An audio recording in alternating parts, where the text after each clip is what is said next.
Okay, so today is the 44th WebEVTalk, and we have the pleasure of hosting Dr. Yáñez Mó, who has been involved in tetraspanin research from the times of her PhD, focusing on adhesion phenomena in antigen presentation, leukocyte extravasation, HIV infection, and even embryo implantation.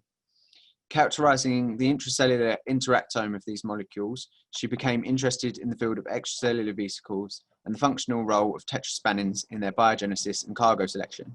She's the founding member, or a founding member of the Spanish Society for Extracellular Vesicle Research, founded in 2012, and she's participated in several IIS-IP initiatives, being a member of the organizing committee of the international meetings in 2016 and 2018. So the title of her talk is Functional Connection of Extracellular Vesicle Secretion with Mitophagy and Melanoma Cells. So let's welcome Maria. So thanks, Aaron, for the introduction, and thanks, Carolina and Jan, for inviting me to this great series of EV talks. I hope to be in at least in the standard level of science here today. And I'm trying to give you some insights of our latest data with support a functional connection of EV secretion with mitophagy in melanoma cells. Okay. And now this is not, okay. So as Aaron says, I have been working with tetraspanins for my whole career, so that's my common theme in my scientific work. And although here in the EV field we are all aware of what tetraspanins are, we usually just use them as markers of EVs, but there's a full literature of the functionality of tetraspanin molecules. They are small polypeptides that go through the membrane 4 times, and that's where their name comes from, of course. And at the plasma membrane, they associate laterally with different adhesion receptors, mostly integrins and receptors from the immunoglobulin superfamily. They can also bind lipids such as cholesterol and gangliosides, and they form what has been called Tetraspanin-enriched microdomains in the plasma membrane. And one thing I want to highlight is that eukaryote cells always express a repertoire of different tetraspanins. So as I said here, eukaryotic membranes are composed of lipids, tetraspanins, and other proteins, since there's no tetraspanin null cell in eukaryotes. Okay.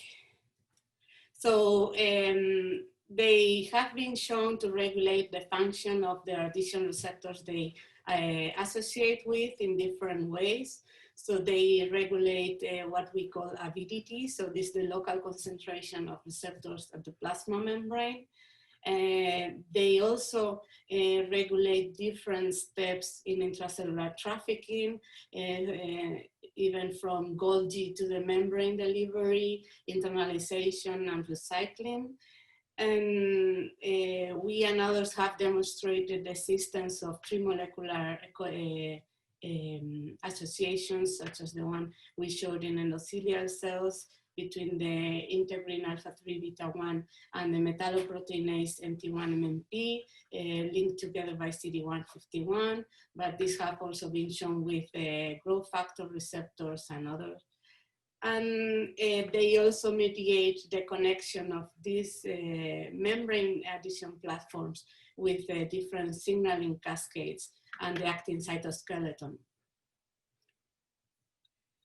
So since they are mainly composed of adhesion receptors, they have been involved in a plethora of biological phenomena that are that involve somehow adhesion or invasion. So in tumor invasion, leukocyte extravasation or antigen presentation in the immune system, but also different viruses and parasites use these adhesive platforms either to get into the cell or even bad out to the spread the infection. And also, of course, regulating their intracellular trafficking in the cell.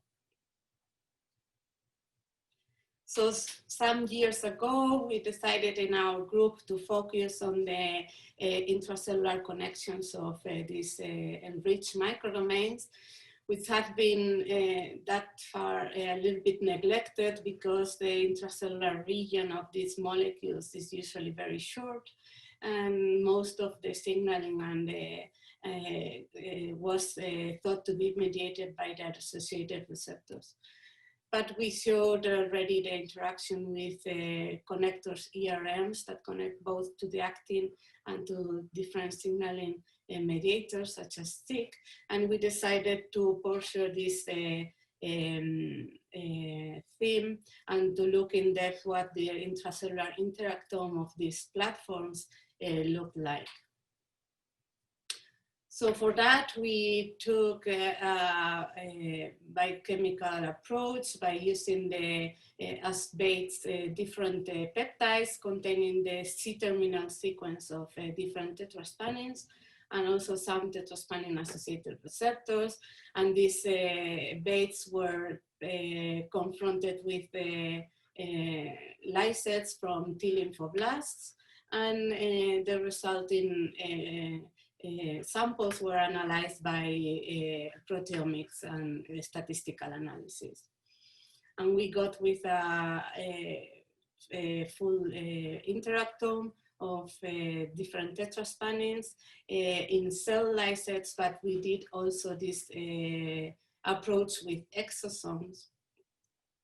And as you can see here, the interactome is quite complex, and it's also overlapping between different baits. But only with these two baits, in this case the tetraspanin CD81 and one of the associated receptors, we could recover the 40% of the full proteome of exosomes.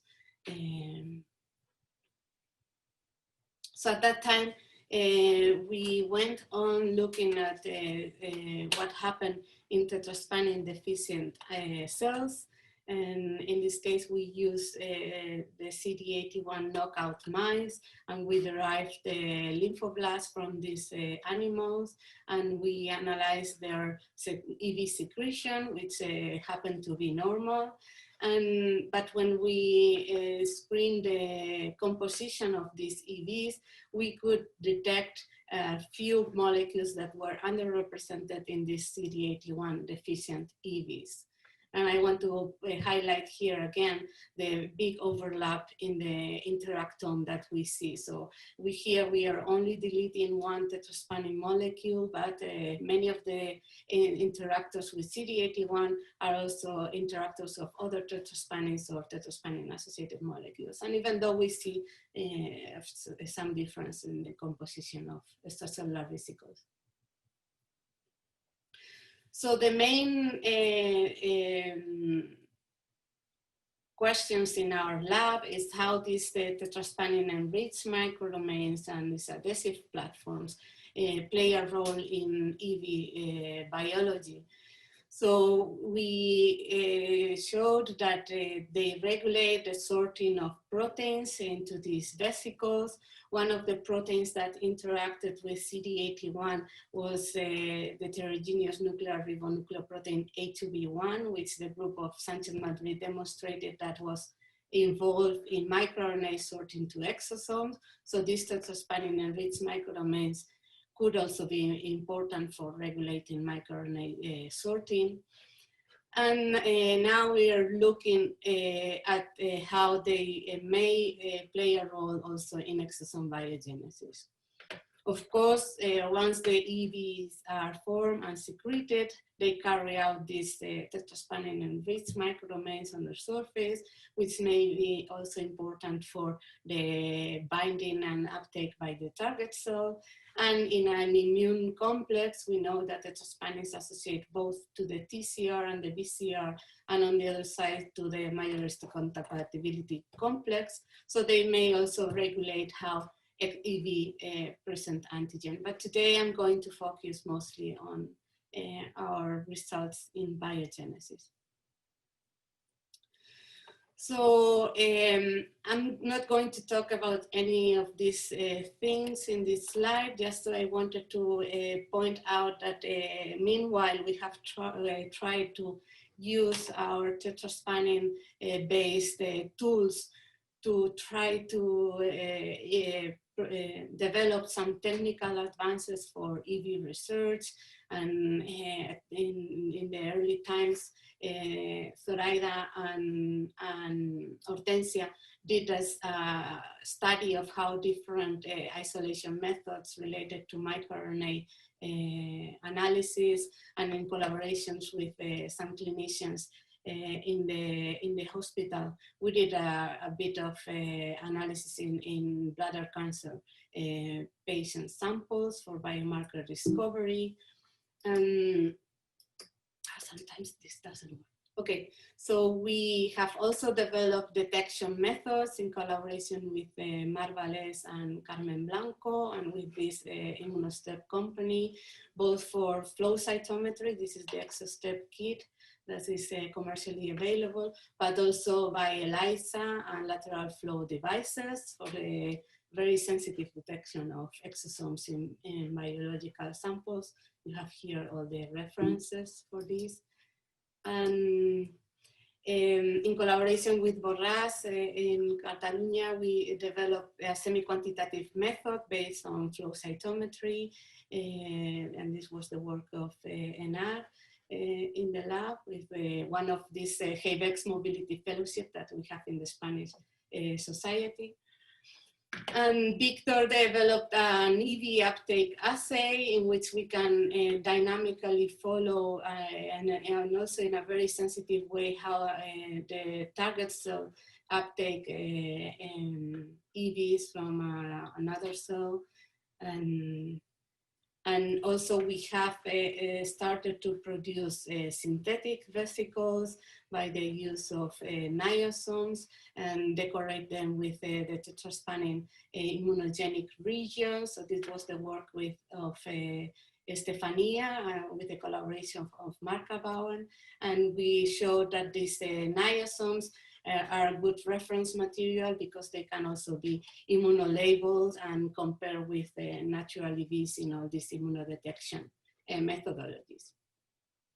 But as I said, this slide is only so that you can see the references, and if you're interested in any of these methods, you can just contact me and I will be happy to help and share. But today I want to focus more on the fundamental questions of how these tetraspanin-enriched microdomains may regulate EV biology. And before moving into the most of the data, which I will show is unpublished, so before moving into this unpublished part, I want to present our experimental strategy. As I said, we focus in the proteomics on the C-terminal region of tetraspanin molecules, since we knew that this region was important for function of these molecules. As you can see here, for example, when we silence CD81 in tumor cells, we reduce cell migration, and this was recovered by this was rescued by the full-length molecule, but not by a mutant that lacked this C-terminal region.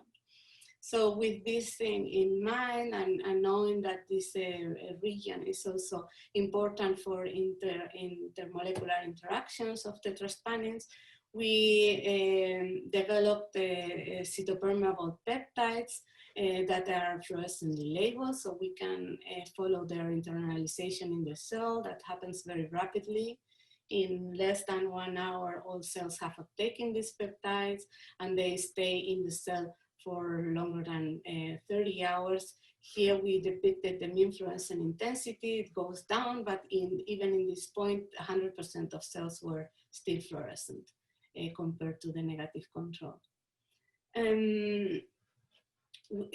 we have shown in different models that the treatment of the cells with these peptides mimic the effects of the silencing of the molecule. As you can see here, the CD81 peptide reduces the cell motility, as we observe with the CD81 silencing. Moreover, we have also used these blocking peptides in a listeria model of infection in collaboration with Dr. Sánchez Madrid and Gloria Martinez del Hoyo. And they show that CD81 was important for TNF-alpha secretion, and this was enhanced by the use of the peptide. But this increase was not observed in cells derived from the cow mice.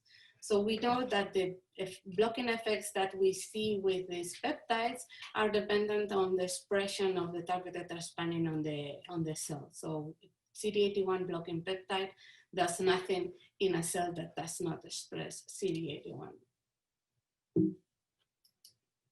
Okay.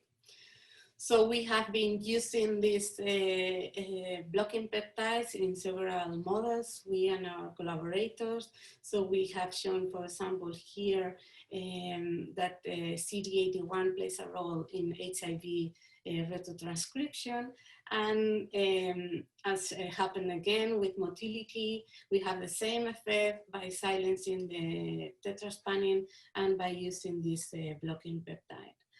And in collaboration with Luis, we show that these peptides also block the entry of different viruses in epithelial cells. So they use the papillomavirus and cytomegalovirus. So we know they have antiviral effects in different models and affecting different viral steps, but always mimicking the effects that we see upon gene deletion of siRNA. So we know that these peptides have a blocking function, but we wanted to know how these peptides look like.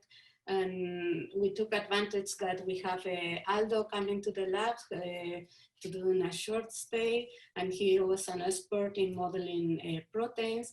So far only CD81 tetraspanin has been crystallized, and in the crystal they have mutated some residues of the C-terminal region to stabilize the molecule, and of course it's a flexible region, so it's usually not visible in crystal structures.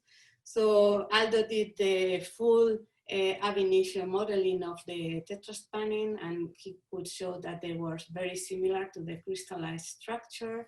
And then we focus on the C-terminal region, which here is depicted in blue for the 3 tetraspanins I'm going to talk about. And as it was intriguing to see that these 3 regions, they were not so flexible, but they form like an intracellular loop bending upwards towards the membrane.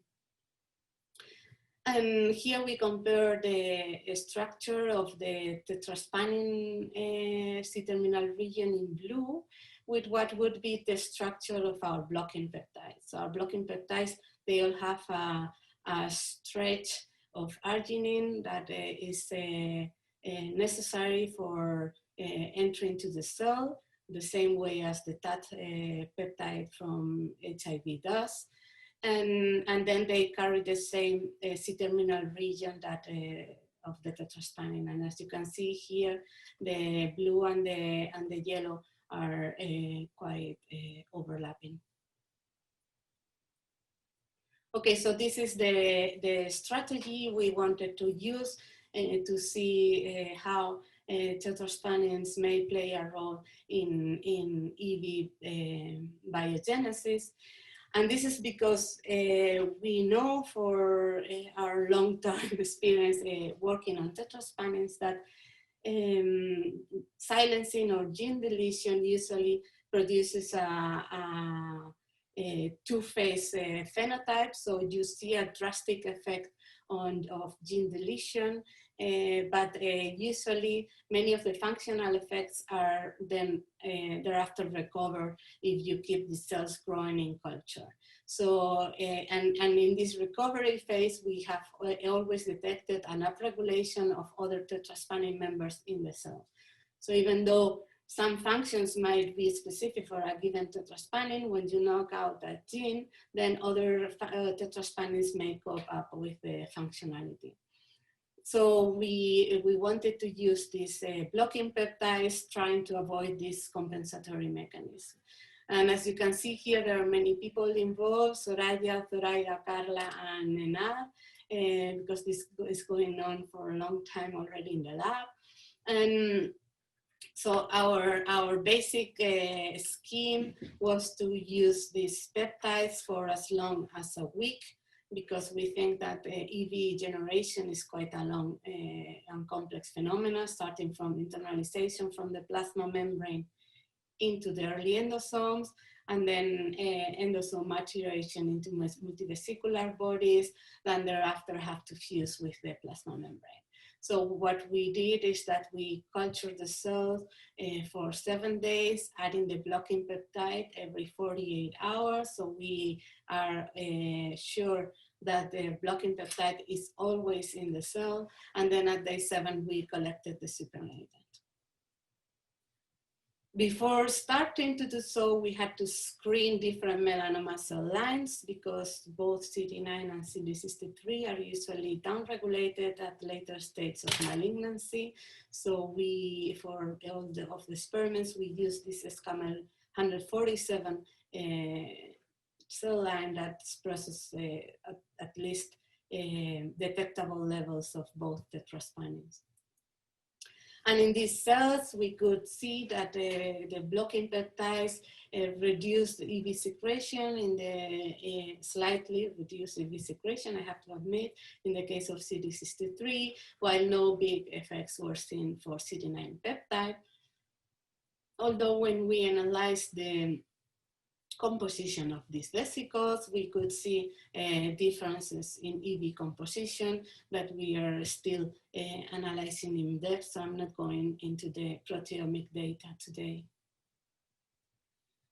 So we chose a melanoma model because we know that EVs are important for several aspects of tumor progression, and most importantly, metastatic niche formation.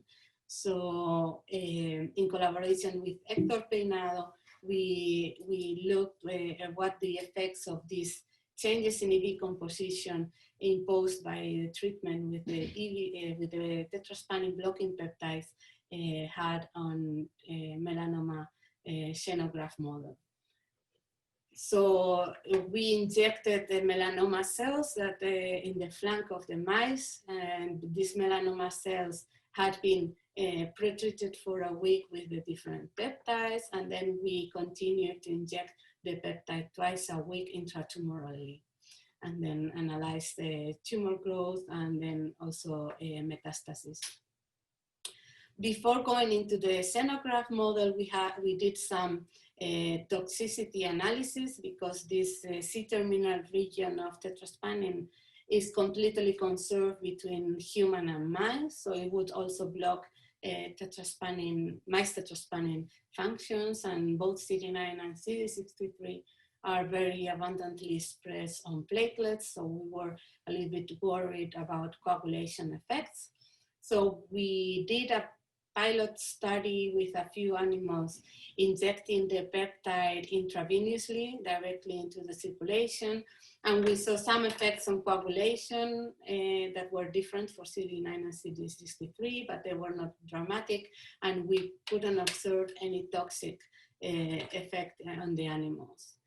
And then when we, in the xenograft model, when we injected the peptide intratumorally, these coagulation effects were not significant anymore. So in the xenograft model, what we observed is that CD9 peptide did delay and reduce the growth of the primary tumor. and CD63 also, but it didn't reach significance. And when we analyzed metastases, we didn't see any effect on the total number of metastases, but these metastases were significantly smaller. So the number of macrometastases was reduced in these animals. Since we were thinking about the role of EVs in premetastatic niche formation, we directly analyzed this aspect. And to do that, what we did is that we injected EVs intravenously in the mice for 3 weeks before injecting the melanoma cells, also intravenously. So in this case, we educate in a way the mice with the extracellular vesicles before injecting the melanoma cells intravenously. So we are analyzing directly lung metastases.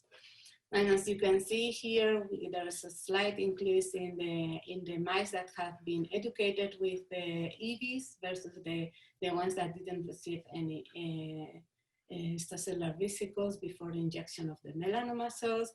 But there were no difference between the EVs from normal cells or the EVs from cells that had been pretreated with the CD9 peptide. So it seems that all the effects that we see in vivo are more related to tumor cell growth in vivo, both in the primary tumor and in the metastases. And we confirmed that indeed we saw fewer doubling cells in the tumors. So we decided to go back and see what was going on in the cell and see how these blocking these tetraspanins that are expressed in endocytic compartments may regulate cell proliferation. Okay, so it has already been shown for a while that CD63 regulates the formation of some endosomal compartments. So Guillaume showed already in 2011 that CD63 knockout mice have a defect in melanosome formation. And more recently, it has been shown that CD63 gene deletion reduces EV secretion. And this is the formation of autophagosomes in viral infected cells. And that's what we saw in EV, so in our melanoma cells. So we saw a slight reduction of EV secretion and a lot of cells showing these phagocytic autophagosomal, autolysosomal structures.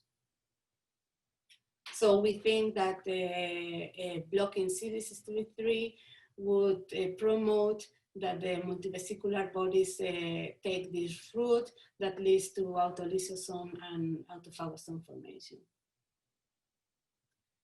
We focus more on CD9, and it was dramatic to see the phenotype of CD9 treated cells in which we were full of lysosomes, so the lysosome number was significantly increased. And these lysosomes were stained with lysotrackers, so they are acidic. And when we analyze both autophagy and lysosomal function, we could see that these lysosomes were indeed functional in protein degradation. So here we analyzed the autophagy flow by looking at lipidation of LC3, and there were no difference between the scrambled peptide and the CD9 peptide. But as you can see here, when we block lysosome function by treatment with ammonium chloride or bufamilomycin, there's an increase in the expression of LC3 because we block LC3 degradation. So this tells us that in normal cells, there's no defect on lysosomal function. Okay, so Endosomal compartments may regulate cell growth by regulating lysosomal function and autophagy, but also there's a connection with mitochondrial activity. And we were really surprised to see that our peptide really had a dramatic impact on mitochondrial activity. And we analyzed the enzymatic activity of different components of the supercomplexes in the mitochondria, complex 1, 2, and 4. And this was done on membranes printed on a chip and analyzing the enzymatic activity and these chip samples. And in all cases, treatment with CD9 peptide induces a reduction in the enzymatic activity of all the mitochondrial supercomplexes. So our data would suggest that when we block CD9, we are enhancing the route of lysosomal degradation, and this somehow also has an impact in mitochondrial turnover and quality control. So to get further insights into this phenomena, we decided to make a CD9 knockout cell line, and this was a work of Victor here. And we, at the first cell passages, we could recall the phenotype of the CD9 peptide. So we did see a reduction in maximal mitochondrial respiration in these cow cells, but we decided to focus on cells at a longer passage, and because we already know that many times there's a compensation of the phenotype, and this was again the case with the CD9 cow cells. So at longer passages, there was no difference in any of the mitochondrial complex activity, and it was even an increase in cytoplasmic activity. And here you see the peptide and the cow cells. So we do see an effect on mitochondrial function at the early passages of the cow cells, but then this phenotype is rescued. We know that CD81 expression is increased in these cells, and we want then to focus on this recovery phase and see what are the mechanisms that the cell uses to compensate this mitochondrial misfunction. So we looked again by electron microscopy, the subcellular structure of these CD9 cow cells. And as you can see in the quantitations, we do not see this increase in lysosomes anymore, but a dramatic increment in the number of multivesicular bodies in the cell. And curiously enough, we do see a big increase in the number of mitochondria in the cell. So we recover the function of mitochondria, maybe because we are augmenting mitochondrial mass in the cell. And this was also shown when we did mitotracker fluorescent stainings in live cells. Another thing that was quite obvious and is already clear in these low magnification samples is that the melanoma cell line that we are using, they have these big vacuoles that are no longer so evident in the cow cells. This was also seen even in phase contrast microscopy, and so the look is very different. And when we transfect these cells with GFP or with any tag molecule, you see these big vacuoles that are that cannot incorporate the GFP tag. And they were indeed reduced in number in the cow cells. And when we look what these structures could be, we show that they were stained by both CD63 and LAMP1, so they have late endosome and lysosomal markers, but they were also decorated with LC3. But again, when we look at autophagy flow, both by P62 expression and LC3 lipidation, we don't see any difference between the normal cells and the cow cells. And again, when we block lysosomal function, we see an accumulation of both P62 and LC3, so lysosome function seems to be normal in these cells. But autophagy is also linked to mitochondrial turnover, but these melanoma cells, well, they are not normal cells, so they have a really enhanced autophagy in basal conditions, and in this cell line we are using, it doesn't express sparking, so mitophagy cannot proceed through the normal pathway. So we had to use a construct which is called MT-KMA that is pH sensitive and it has a mitochondrial localization signal. So with the changes in fluorescence, we can detect the pH in the surroundings of the mitochondria. So we can detect whether the mitochondria is in an acidic environment or not. And with this construct, we could demonstrate that indeed mitophagy is impaired upon CD9 knockout. So that's why we have an increase in total mitochondrial mass.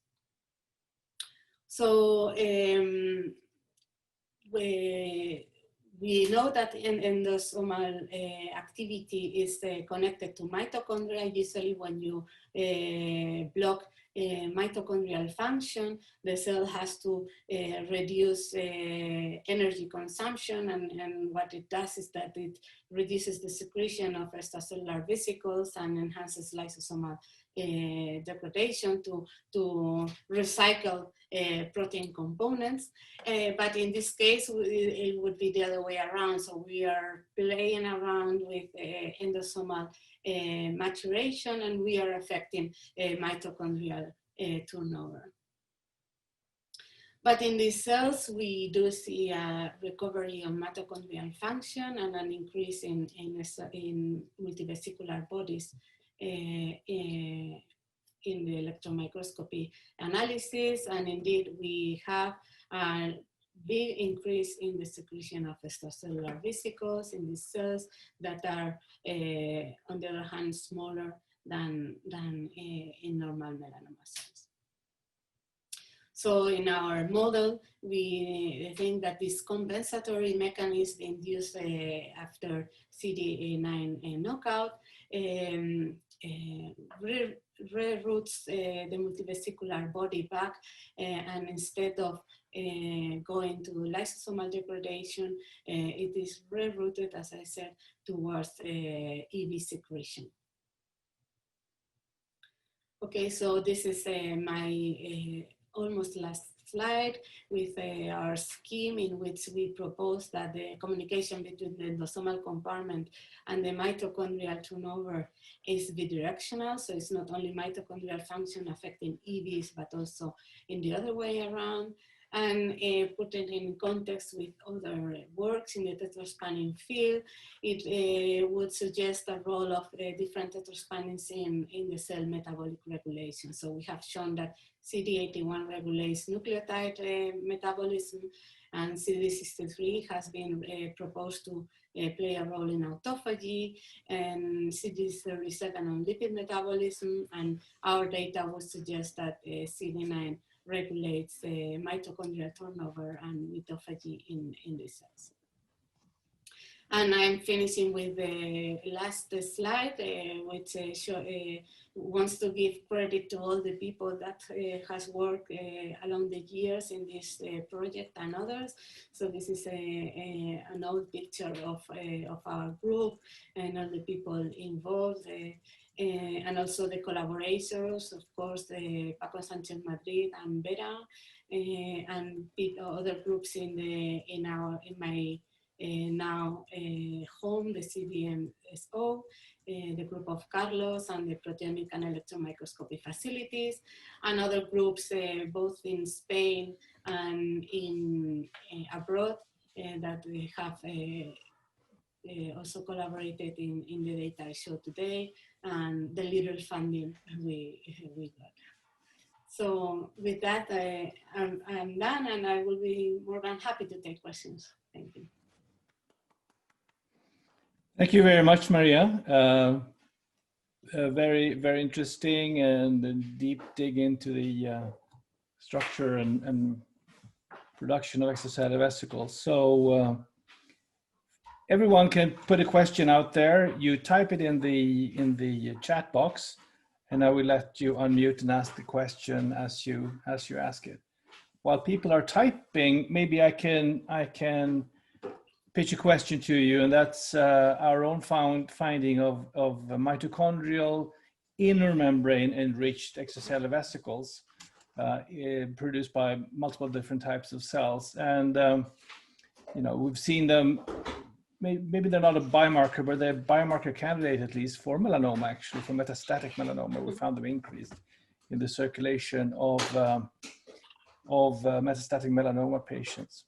So people ask me how are these produced, and I don't know, but I was thinking maybe it's associated with mitophagy. What would you think? Yeah, so I didn't present any of the data of the proteomic analysis because we are enlarging the number of replicates. But when we see this block in mitophagy in the recovery phase of the CD9 cow cells, we see that some of the mitochondrial molecules that we can detect in EVs are reduced. So it really seems that EV secretion is connected to this mitophagy process in these cells. So when we did you see any specific subgroup change in numbers? So I don't remember which specific molecules were, but many of them were inner membrane mitochondrial molecules. So I can go back to the full list. But we're now working hard in doing more replicates, and hopefully this data will be consistent with the different proteomic replicates. That's interesting. Yeah, that's.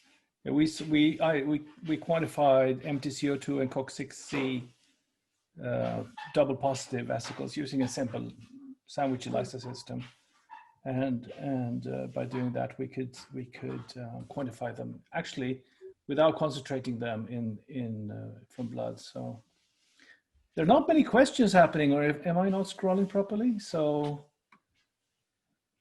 help me here to push Maria. There's something coming. Maya has a question. Okay. Hi, Maya, Maya. unmute Hi, yourself. Maria. It's so fantastic to see you and to hear what are you doing.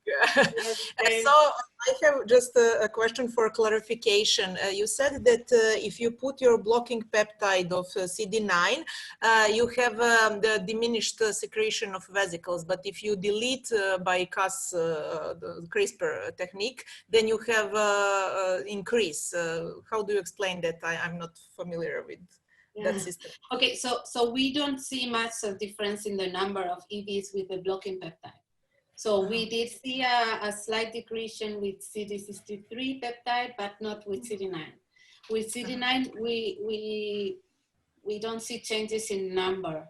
Okay, but we do see changes in composition. Okay, and with the CD9 knockout, the changes in number were very big, but we focus mostly on the recovery phase the CD9 knockout cells.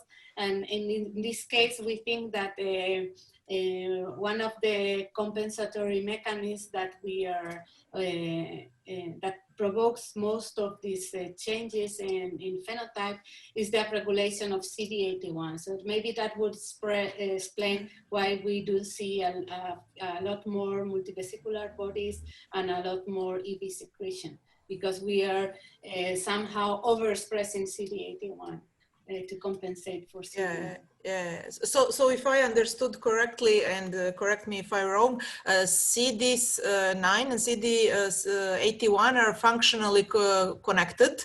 They can compensate for each other, but CD63 is another pathway which is not that connected. Am I right? Well, this is simplified, of course.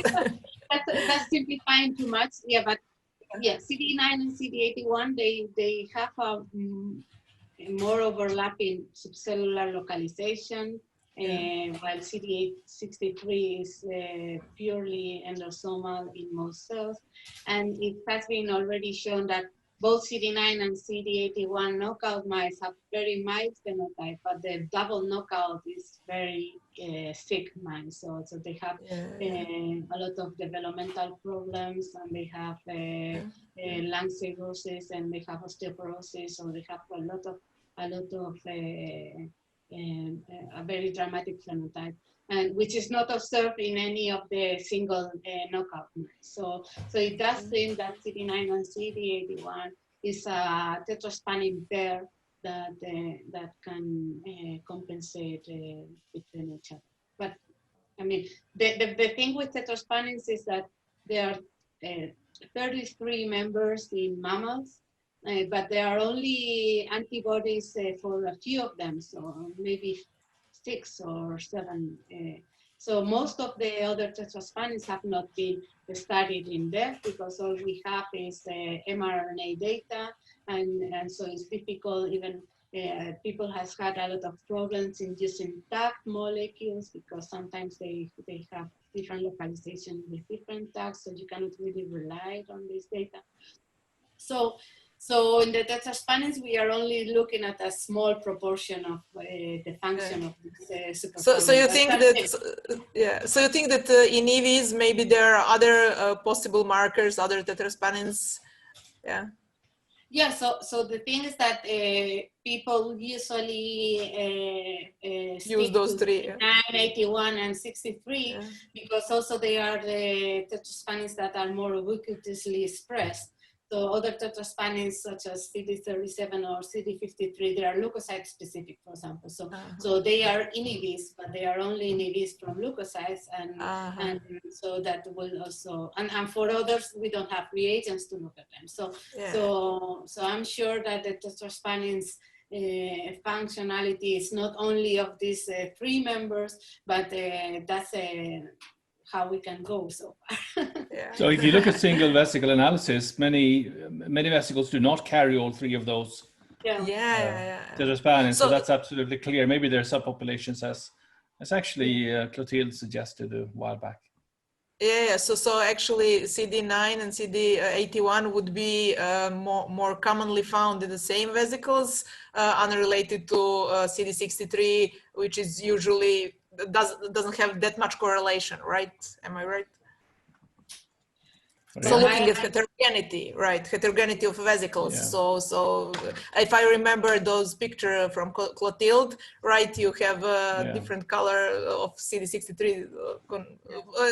It is on big dark vesicles, or large, and they are more on small vesicles. CD9 is also usually abundantly expressed on the plasma membrane. So it will also be present in microvesicles and other vesicles budding from the plasma membrane. Okay, thank you very much, Maria. It was a pleasure to hear. I'll shift over to Suresh, who has a good question. Suresh, please.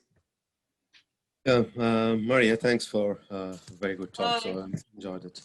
So again, I was also puzzled with this data about CD9 knockout, and then your CD9 peptide having different phenotypes. So I'm just wondering, just to rule out the non-specific binding of your peptide, have you tried treating your CD9 blocking peptide against the CD9 knockout? Because you would expect there would be no additional function because the CD9 is already lost. Have you tried that experiment? Yeah, so as I said, so there's not such a big difference in the phenotype, but because when we produce, usually what we have done so far in our previous papers is that when we do siRNA or CRISPR-Cas knockout, then we use the cells in the very early passages.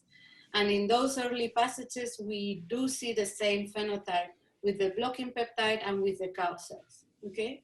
And this is what happens here again. So in the early passages, we do see mitochondrial maximal respiration defect in the cow cells. But we didn't study that early phase of the CD9 knockout, but we concentrated on cells that have been growing for a longer time, in which then the CD81 expression has gone already very high and is compensating many of the effects seen by CD9 blocking. So we wanted to analyze this compensatory mechanism that can, once you have a mitochondrial defect imposed by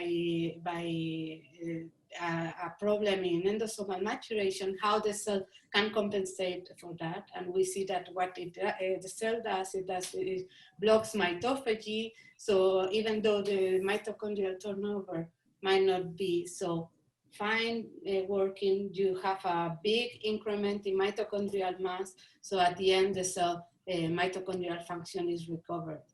So it's not that we see a different phenotype, is that we are focusing on the compensation phase that we always see when we knock out tetraspanins. So at the first passages, we do see the same effect that with the blocking peptide, an increase in lysosomal number, a decrease in mitochondrial function, but then if you keep growing these cells, CD9 expression is gone because it's a complete gene deletion, but then you start seeing CD81 coming up.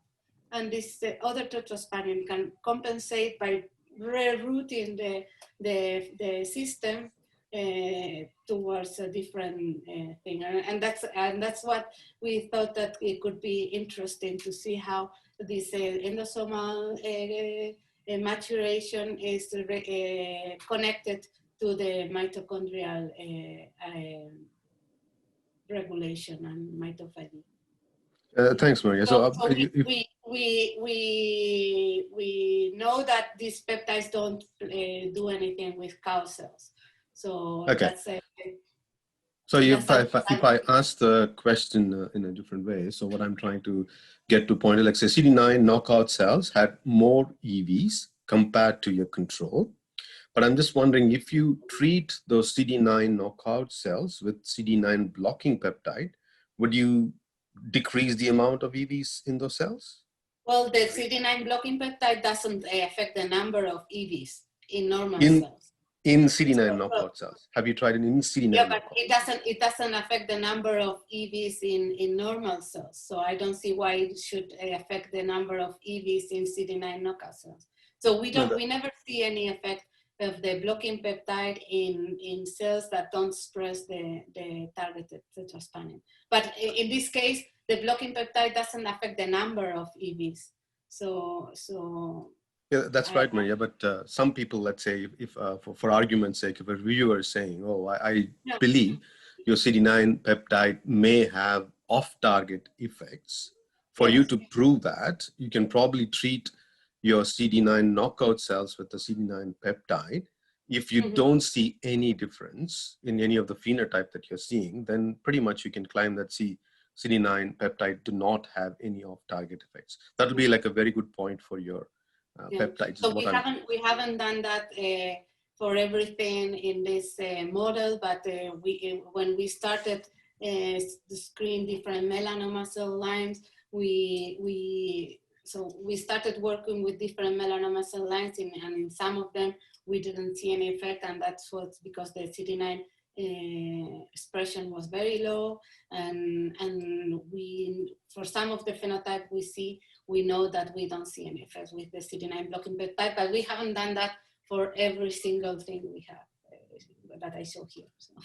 So well, if I can follow up one more question. So I'm just wondering what is the nature of these blocking peptides? For example, if I put an antibody, let's say, for a CD9, and it probably binds to, let's say, CD9 on the extracellular domain, and sometimes they can block the interaction with certain receptors or ligand per se, or they can block the endocytosis. I'm just wondering, I might have missed it. Like, what is the function by which the CD9 blocking peptide works? So all antibodies that I'm aware of against tetraspanins, they all bind to the large extracellular loop. So, and our peptides have the sequence of the intracellular C-terminus tail. So it would be a different targeting strategy for sure. So it's cell permeable, and then it goes and targets the cytosol. So it's a sequence of the C-terminus region, and it permeates in the cell because it has a stretch of arginines that is known to make a fork-like connection with the lipids in the plasma membrane, and then they translocate. It's pretty much the same strategy that the TAT peptide for HIV uses, and it has been, so there's a wide literature of these guanidine-rich transporters in getting into the cell many different molecules. So it's a little bit counterintuitive because they are heavily charged, but the positive charge can interact with the negatively charged plasma membrane, and they make 4 connections. So not every positively charged residue will work. So you need guanidine groups that make 4-like connections with the plasma membrane, and this makes like a micelle around these peptides, and they translocate into the cytoplasm. And they have been, as I said, used for the delivery inside the cytosol of even large structures such as big DNA complexes. So these are really good tools to have, and I'm just wondering how can we get hands to this? Well, how can we get these peptides? So I just saw their use with a different molecule, and they did the same design. So I can send you a review article in which you can see. So I think they have been studying, for the review article says 25 years of guanidine-rich transporters. So it's something that's going in the biophysics world for a long time, and then you use this tag, and anything that you fuse to this tag will enter the plasma membrane and go into the cell. And then if it's functional or not, it depends on what you fuses there. And so what we have is just the same sequence that the tetraspanin has. It's an interesting form of new pharmacology to actually get these peptides inside of the cells. There's been a lot of trials and a lot of failures in that field in trying to translate that to clinical medicine, but there's still companies out there pushing for that technology to get to the, to treat complicated diseases. I would suggest that giving them by extracellular vesicles would be even cooler, but that's my bias maybe. Any more questions, anyone? So if not, thank you so much to Maria.